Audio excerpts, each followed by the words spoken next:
ya.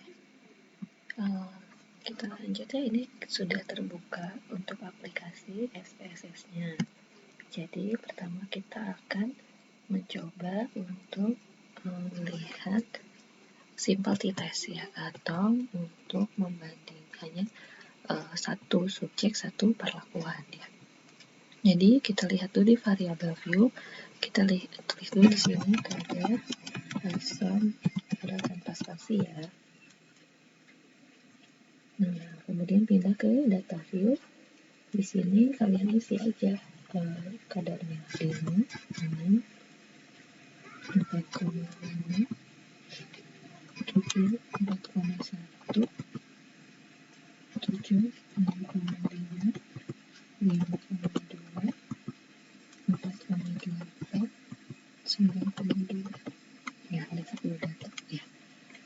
Setelah itu kita langsung analyze.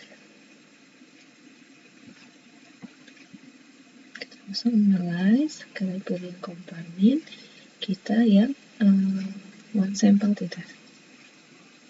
Masukin datanya ke test variable, kemudian ini kita lihat optionnya. Nah ini ya, confidence-nya itu 95%.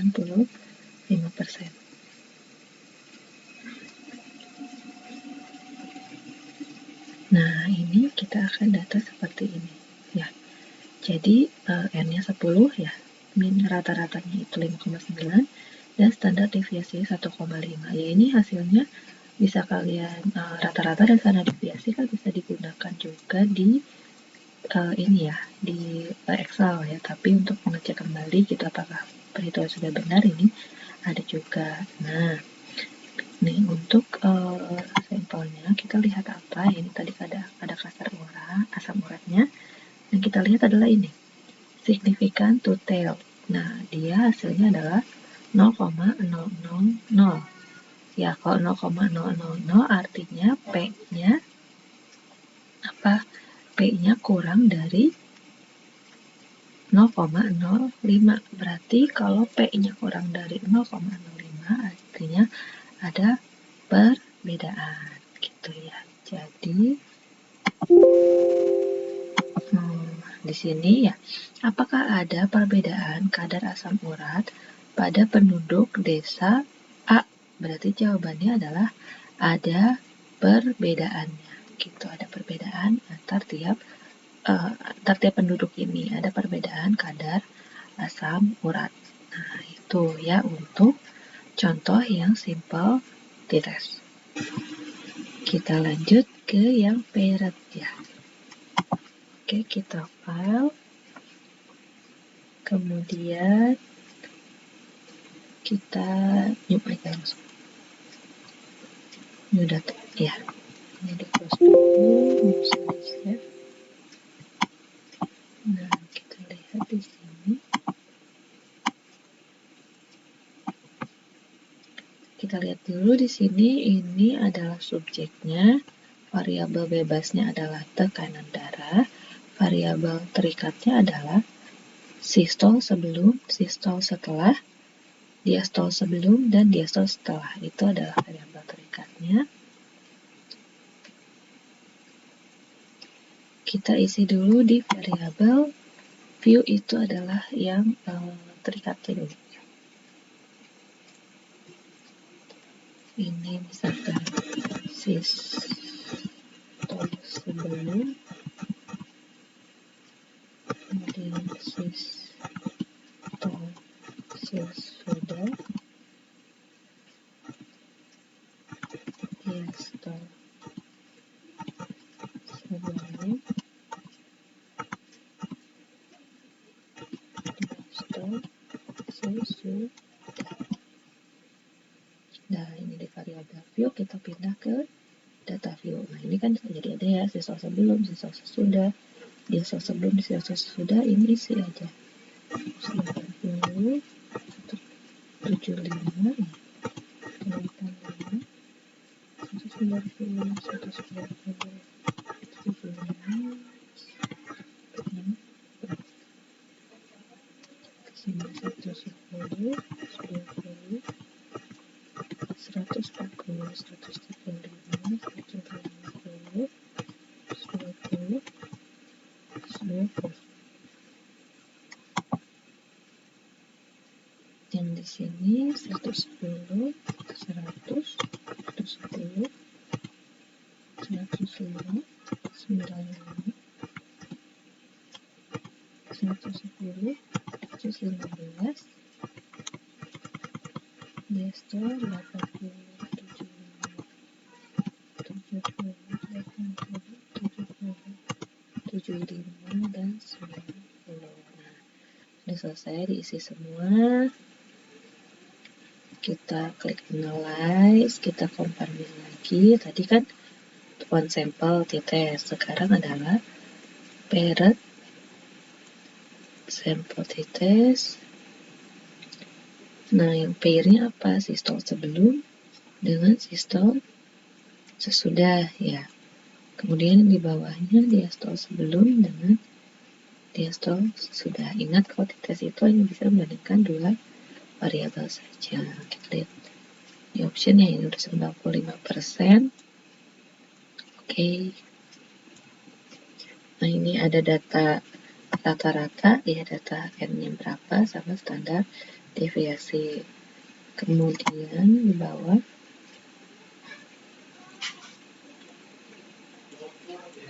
kita lihat di significant detailnya sama ya, hasilnya 0,000 atau di bawah 0,005 akhir.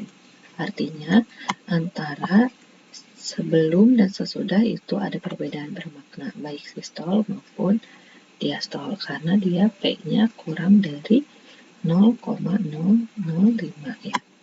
Ini hasil, lihat, ingat ya, yang dilihat adalah signifikan detailnya. Kita lihat ke sini ya.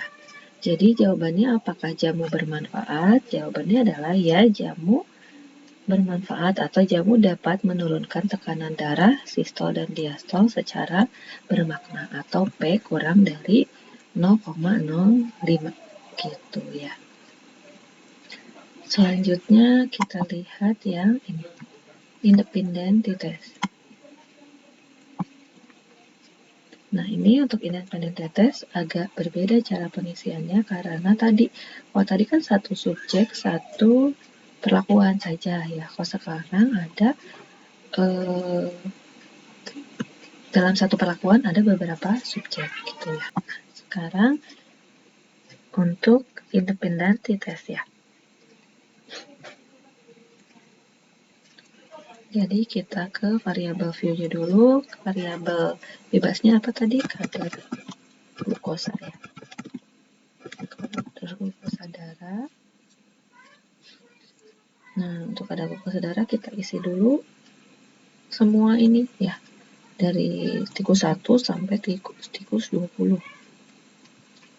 Itu 79,75, 198,77, 217,27, 157,7, 183,49. Ya, setelah diisi itu klik yang ini ya. Kemudian insert variabel. Insert variabel, kita balik ke variabel view. Nah, ini ganti jadi kelompok ya. Kelompok. Kemudian di value-nya itu kita kasih label ya. Nah, ini yang pertama atau yang kelompok kontrol dengan dosis 1 itu lihat di sini signifikansinya adalah 0,98, berarti dia lebih dari 0,05. Berarti lihatnya di yang baris pertama, bukan yang baris kedua. Dia 0,003 ya, atau kurang dari 0,05. Berarti signifikansinya adalah dia berbeda bermakna. Oh, ini juga ya. Dia 0,01, maaf saya 0,01 itu kurang dari 0,05. Berarti ada perbedaan antara kelompok kontrol dengan dosis 2. Seperti itu ya untuk independent sample t-test.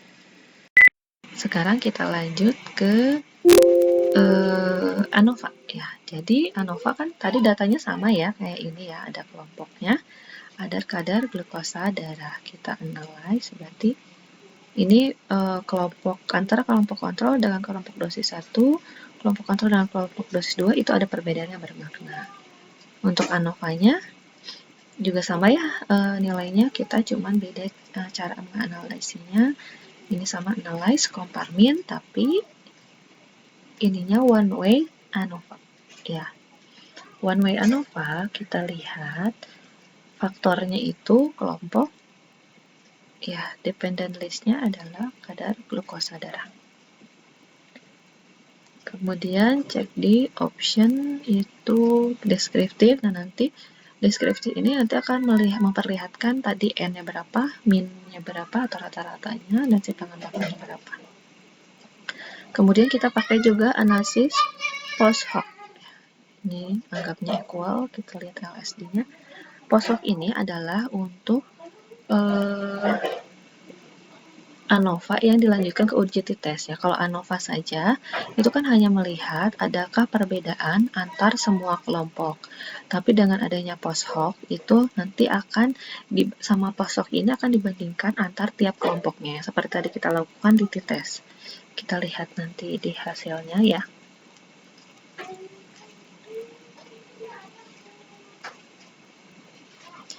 Nah, seperti ini untuk deskriptifnya ya, kalian akan mendapatkan rata-rata N-nya berapa sama standar deviasinya. Ini penting kalau menurut saya untuk memperlihatkan perbedaan hasil kalian menghitung di Excel sama di ANOVA gitu, harusnya sama.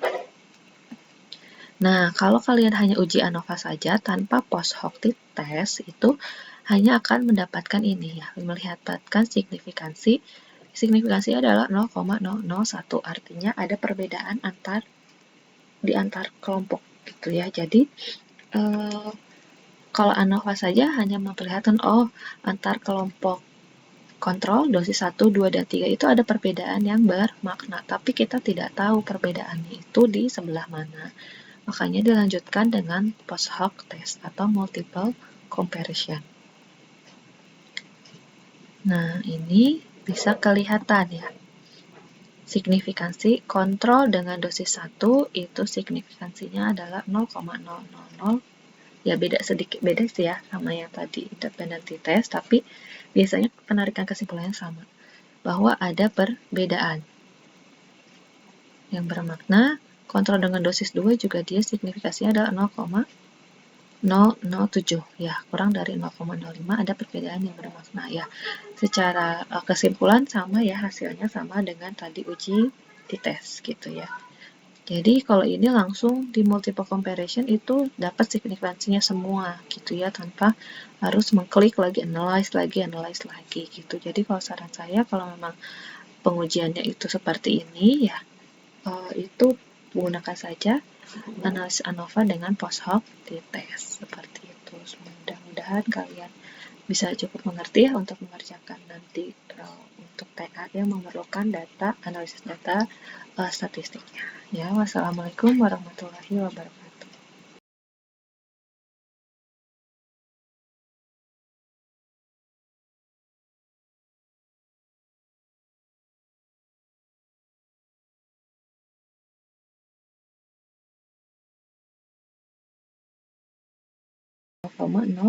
Satu itu kurang dari 0,05, berarti ada perbedaan antara kelompok kontrol dengan dosis 2.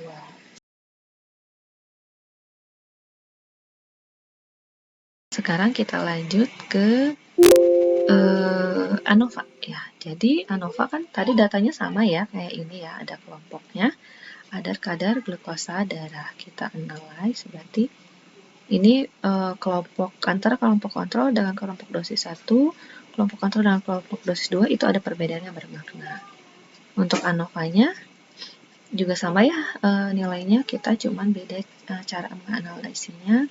Ini sama analyze, compare mean, tapi ininya one way ANOVA ya. one way ANOVA, kita lihat faktornya itu kelompok, ya, dependent listnya adalah kadar glukosa darah.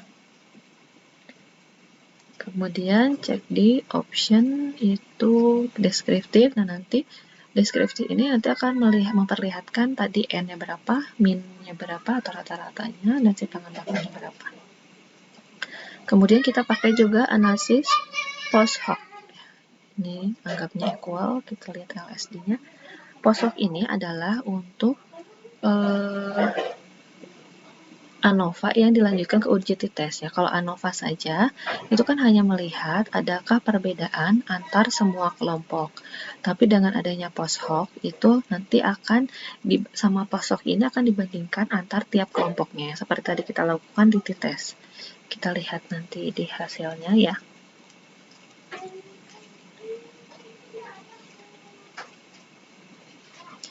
Nah, seperti ini untuk deskriptifnya ya, kalian akan mendapatkan rata-rata N-nya berapa sama standar deviasinya. Ini penting kalau menurut saya untuk memperlihatkan perbedaan hasil kalian menghitung di Excel sama di ANOVA, gitu, harusnya sama.